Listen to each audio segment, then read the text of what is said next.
కూడా బాధ పెట్టే విధంగా మాట్లాడిన మాటలకి వాళ్ళు అక్కడ మేము సమాధానం చెప్పే విధంగా మీటింగ్ పెట్టడం జరిగింది. మేము చెప్పేది ఏంటంటే, అయ్యా పద్మనాభం గారు, మీరు ఎప్పుడు ఈ కాపు జాతి కోసం ఉపయోగపడ్డారని మేము ప్రశ్నిస్తున్నాం. లోగడ రంగా గారు ఏదైతే అంటే రంగా గారు ఇక కాపు జాతి కోసం లేదా పేద ప్రజల కోసం ఆ బడుగు బలహీన వర్గాల కోసం ఆయన పోరాడుతూ మీరు నిరాహార దీక్షతో చనిపోయినప్పుడు కూడా మీరు అక్కడి నుంచి ఆ ముందు రోజే ఆయన చనిపోతాడని తెలిసి కూడా ఆయన అక్కడ కూర్చుంటే ముందు రోజే పారిపోయిన పెద్ద మనిషి మీరు. పైకి తెల్లటి వస్త్రాలు వేసుకోవడం, పైకి ఆవులాంటి ఒక నటించడం, లోపల మాత్రం క్రూరమైన స్వభావంతో ఉన్నటువంటి మీరు ఇవాళ కాపు జాతిలో ఎవరైనా నన్ను దాటి ఎదిగిపోతారేమో అని అనుక్షణం మదనపడే మీరు పవన్ కళ్యాణ్ ఎక్కడ, లేకపోతే ఒకప్పుడు చిరంజీవి గారు కానీ ఇవాళ పవన్ కళ్యాణ్ గారు కానీ ఒకప్పుడు రంగా గారు కానీ ఎవరైనా ఎదరికెళ్ళి ఎదుగుతుంటే వారిని అర్జెంటుగా కిందకు తొక్కాలని కూడా ఉండి మీరు చేసిన పనులు ఏంటి అని మేము ప్రశ్నిస్తాము. అలాగే మీరు కాపు నిరాహార దీక్షను మొదలుపెట్టినప్పుడు ఇక్కడ అందరూ కూడా కాపు నిరాహార దీక్ష ప్రారంభించిన వ్యక్తులు కూడా ఇక్కడ మన రామకృష్ణ గారు కావచ్చు, సూర్యచంద్ర గారు, సలాం సోమనాయుడు గారు అబ్బాయి ఆయన కావచ్చు, నల్లా సూర్యచంద్ర గారి తరపు నుంచి పవన్ గారు కావచ్చు, వీళ్ళందరూ కూడా అంటే రావులపాలెంలో ఈ కోస్తా జిల్లాలో పుట్టినటువంటి కాపు ఉద్యమాన్ని హైజాక్ చేసింది ఎవరు? మీరు ఒక పరాన్న జీవిలాగా ఒక ఉద్యమాన్ని హైజాక్ చేసి ఆ ఉద్యమం నా ద్వారా జరుగుతుందని భ్రమ ప్రజలకు కల్పించి మీరు ఒక పెద్దవాళ్ళలాగా ఎదుగుతూ ఈ జాతిని తొక్కేసిన విధానం ఇవాళ యువత అర్థం చేసుకుంటుందని మీకు చెప్తున్నాను. అలాగే మీరు ఈ కాపు జాతి కోసం అంటే ఒక పీక్స్కి వచ్చిన తర్వాత ఉద్యమం సాధించేసాం, ఇక దగ్గరికి వచ్చాం, మన ఉద్యమం ఫలితాలు మన పిల్లలకు అందుతాయనే టైంలో మీరు కాడెదిలేసి పారిపోయిన విధానం వాళ్ళందరికీ తెలుసు. మీరు కాపు జాతికి ఎంత ద్రోహం చేశారో తెలిసి కూడా మళ్ళీ నేను కాపులు అందరూ నాయకు ఉండాలి, నేను ఒక రెడ్డి గారికి ఊరిగించేయడానికి బయలుదేరాను కాబట్టి మీరందరూ నా వెనకాల రండి అన్నాం. చాలా హాస్యాస్పదం ముద్రగడ పద్మనాభం గారు. అలాగే వాళ్ళు ఇక్కడికి వచ్చి నేను సభెట్టితే నేను ఏదైనా మాట్లాడితే నన్ను పేకాడ క్లబ్ వాళ్ళు వచ్చి మాట్లాడిస్తున్నారు అంట చెప్పారు. ఆ రోజు మీరు వచ్చినప్పుడు జాయిన్ అయిన వాళ్ళు ఎవరు? పేకాడ క్లబ్లో పట్టుకున్న వాళ్ళే జాయిన్ అయ్యారు. ఇక్కడ తణుకులో కూడా మీ వెనకాల నిలబడింది ఎవరు? పేకాడ క్లబ్ వాళ్ళు ఇక్కడ నిలబడతా ఉన్నారు. నిజమైన నీతి కలిగిన కాపు బిడ్డలందరూ కూడా ఇవాళ పవన్ కళ్యాణ్ గారు అంటున్నారు. ఇవాళ కాపు సమాజం మొత్తం కూడా ఏకతాటి మీద మా పిల్లల భవిష్యత్తు కోసం, అభ్యున్నతి కోసం ఒక రాజ్యాధికార దిశగా వెళ్తున్నటువంటి ఈ సందర్భంలో మీరు అంటే ఒక కాపు వ్యక్తిగా ఉండి ఆయన కేవలం కాపులో పుట్టడని ఒకే ఒక కారణంతో ఇవాళ పవన్ కళ్యాణ్ గారిని ద్వేషించడం ఎంతవరకు సమంజసం నేను అడుగుతున్నాను.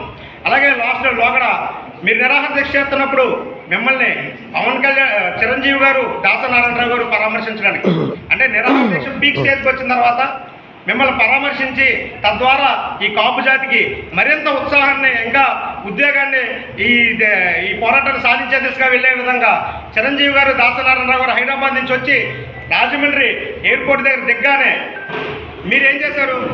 ఇమ్మీడియట్గా ఆ దీక్షని విరమింపు చేశారు. వారు అక్కడే ఉన్నారుగా, అక్కడి నుంచి రావడం కేవలం అరగంట గంట టైం. ఆ గంటలో వాళ్ళు ఇక్కడికి వస్తే ఈ ఉద్యమం వాళ్ళకి ట్రాన్స్ఫర్ అయిపోతుందేమో, పేరు మొత్తం వాళ్ళకి వెళ్ళిపోతుందేమో అని మీరు ఇమ్మీడియట్గా ఆపలేదా ముద్రగడ పద్మనాభం గారు?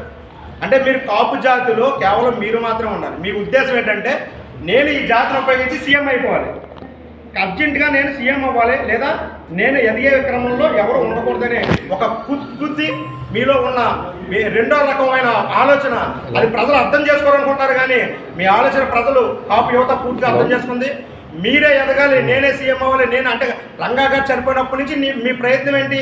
సీఎం అవ్వాలని మీరు చేస్తున్న ప్రయత్నం. అది టీడీపీ పక్కన పెట్టి బీజేపీతోనూ లాస్ట్ టైం కూడా అంటే ఈ ఎలక్షన్లో కూడా బీజేపీ వచ్చి నన్ను సీఎం అభ్యర్థిగా ప్రకటిస్తుందని మీరు వెయిట్ చేసి ఎప్పుడైతే పవన్ కళ్యాణ్ గారు బీజేపీతో కలిసి ఎదుర్కొస్తారని ప్రకటించారో ఆ రోజే తక్షణమే మీరు వైఎస్ఆర్సీపీకి వెళ్ళిపోయి పనులు కప్పుకున్నారు. ఇది ఎంతవరకు న్యాయమని నేను మిమ్మల్ని ప్రశ్నిస్తున్నాను. అలాగే ఇంకొక మాట ఏంటంటే పవన్ కళ్యాణ్ గారు నా ఇంటికి రాలేదు, మొలతాడు కట్టుకున్నాడు నాకు చెప్తాడా? నా ఇంటికి ఒక చంద్రబాబు నాయుడు ఆయన మంత్రులు వస్తే నేను వెళ్ళిపోతాను, ఇలా జగన్ రాకుండా పరదాలు మినిస్టర్లు ఎమ్మెల్యేలు వస్తే నేను వెళ్తాను, ఈడెవడు వీడికి ఏముందని అడుగుతున్నాను. అందులోనే మీ కుల్బుద్ధి, మీకు మీ యొక్క మనసులో ఉన్న ఏ హిభావాన్ని క్లియర్ కనపడుతుంది.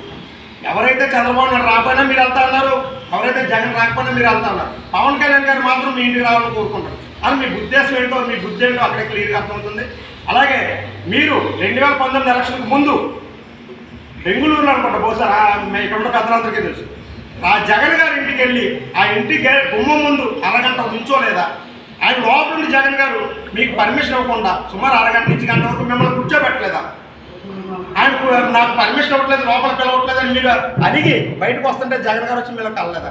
అంటే మీరు వాళ్ళ ఇంటికి వెళ్ళి దేకొచ్చు, వాళ్ళ గుమ్మం ముందు కాపలా కాయొచ్చు, మీరు పవన్ కళ్యాణ్ గారిని తిట్టదాం. ఏం ధర్మసారి తగ్గదొక్కే విధంగా మీరు చేస్తున్నటువంటి ఈ యొక్క బుద్ధిని మేము మళ్ళీ మళ్ళీ ప్రశ్నిస్తూ ఉన్నాం. ఖచ్చితంగా కూడా ఈ ఎలక్షన్లో ఏదైతే పవన్ కళ్యాణ్ గారు టీడీపీ కూటమి అలాగే బీజేపీ కూటమి రాష్ట్రాన్ని అభివృద్ధి పరిచే విధంగా, రాష్ట్ర ప్రజల్ని అభ్యున్నతికి తీసుకెళ్లే విధంగా, అంటే ఏదైతే ఇవాళ ఎలక్షన్ ఎలా ఉందంటే సంక్షేమ పథకాలకి అభివృద్ధి పథకాలకి యుద్ధం జరుగుతున్నట్టుగా జరుగుతుంది. అంటే సంక్షేమ పథకంతో పాటు అభివృద్ధి చాలా అవసరం, ఈ రాష్ట్రానికి చాలా ముఖ్యమైన విషయం. మన భవిష్యత్తుని, మన పిల్లల భవిష్యత్తుని కాపాడేది అభివృద్ధి పదాలే కాబట్టి అభివృద్ధి దిశగా వెళ్ళే విధంగా ఇవాళ రాష్ట్రాన్ని నడిపించే విధంగా ఇవాళ 3 పార్టీలు ఏకమై వెళ్తూ ఉంటే మీరు కేవలం రాష్ట్రాన్ని వెనక తీసుకెళ్లే విధంగా గంజాయి, మద్యం అలాగే ఈ డ్రగ్స్ సప్లై చేసే ఒక వ్యక్తికి మీరు సపోర్ట్ ఇస్తూ, ఎన్నో కేసులు ఉన్న వ్యక్తికి మీరు సపోర్ట్ ఇస్తూ, నిజాయితీ పరులైన వ్యక్తుల్ని మీరు ఇవాళ పవన్ కళ్యాణ్ గారికి కించకొస్తూ సాగుతున్నటువంటి